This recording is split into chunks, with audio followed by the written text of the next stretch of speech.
miền mùa hiệp đi vừa đi ra trụ xỉa hiệp đùa hiệp tía tao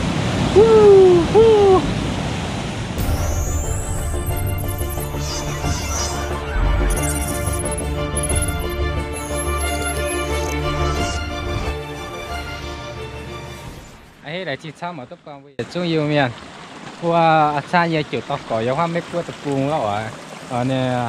kho tài bây là cái gì bữa nó thể làm cho nhiều con cả tổ video nè thì sau bữa này yêu quán thể làm bữa chỉ tao tổ liên ở tùy bữa na yêu chút xếp chẳng liền na yêu quán thể chỉ hỏi yêu chút xếp chẳng bữa liệu cái miền tổ cha liệu công nên là cái bữa na tập cung liên với hà nó là này mình mạng liên qua mỏ đều tay chịu cái tiền như bữa nay liền á bên tàu cỏ bữa mà bữa giờ đi lại tàu mà cậu này bị liền hết nó nè như bị tập bù liền à bữa nay xe với duyên bèn té à đây là pít xăm té nha không phải chịu á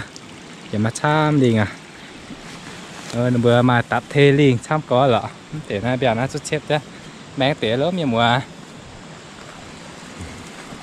này châu mình qua liền đây này nó đấy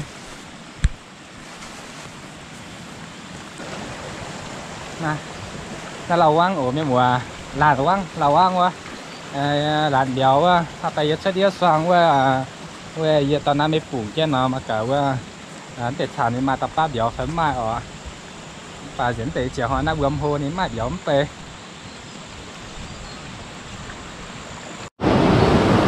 nó thầu sang ổn như mùa tại vì qua tầm đó nó ổn sang nó tao với chuyện nó ngạt cù nè nào cái từ huế tao qua đồ cho lầu quăng nó vẫn là nè nó quan tâm rồi nó mà quan tâm xong có rồi đi đây vì sao nó ở miền mùa đây dân chúng ta đi làng có luôn làng có không phải là hay chỉ hỏi qua mà chào hôn na bữa tan tại đó na chi chế nhà đây nhà khu có luôn chi nhà để bốc quyển này cho quyển là pizza cho nó có tao bên mùa mùa tụi chị dễ chịu hoa ồ chịu hoa này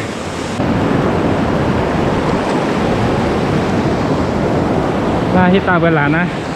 và na xóa chỉ cho nó nó tất cả các chia sắn chén bên là nó phải chia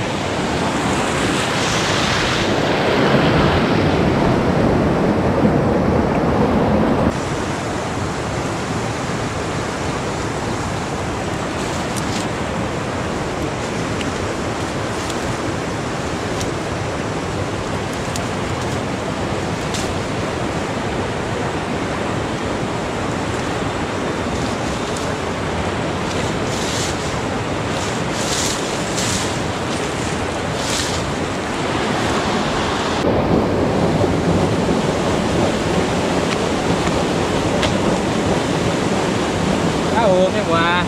hàng này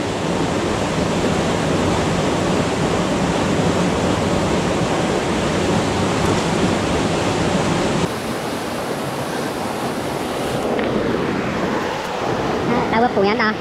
về nè chịu á tao bớt hôi nha bớt phủ tất cả cao bớt phủ chiếc xe nó ở cái mùa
bữa giờ giờ phải biết hơn nó lầm nát này bữa đồ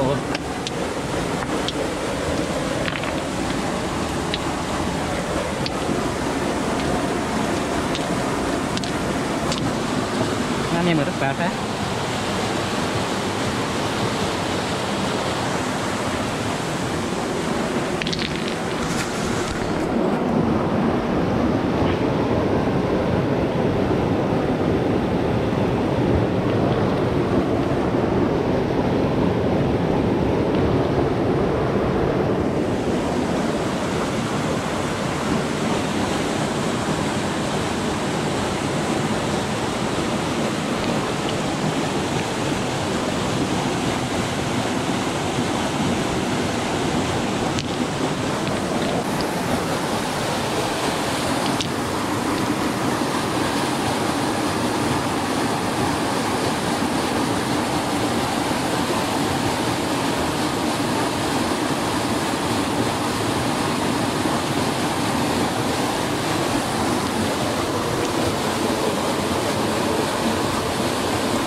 miếng mùa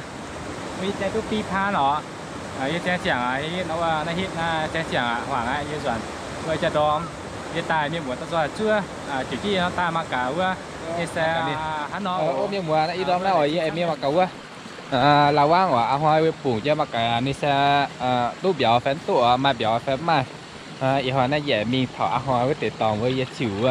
với châu gì vậy ồ ta miếng mùa ta rồi chưa tăng cho mà cả sẽ để chạm nó sẽ mai biểu phép mai ở anh hỏi gì để đào tỏ nó ở miền mới thúc bạn á anh hỏi qua tây nhị à nếu mà chết nhiều này đom đó rêu rêu ở nín mai nhiều na là nghe đào chở ở miền mùa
Quyết nào.